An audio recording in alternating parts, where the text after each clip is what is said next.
تمام قرآن کی تعلیمات کو دیکھیں تو اللہ تعالیٰ نے ہر چیز میں شرک کی نفی کی ہے.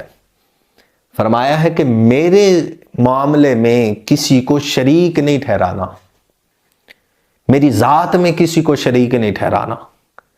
میری کسی چیز میں کسی ذات کو اور کسی ذات کو شریک نہیں ٹھہرانا. قربان جائیں، باقی تمام تعلیمات میں رب نے شرکت کو منع کر دیا،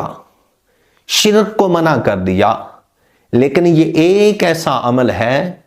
کہ جس میں اللہ رب العزت نے فرمایا میں خود بھی کرتا ہوں، فرشتے بھی میرے ساتھ کرتے ہیں،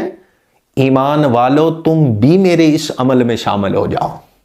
تم بھی میرے اس عمل میں شریک ہو جاؤ، تم بھی میرے اس عمل میں ساتھی بن جاؤ کہ میں بھی مصطفیٰ کی ذات پہ درود پڑھتا ہوں.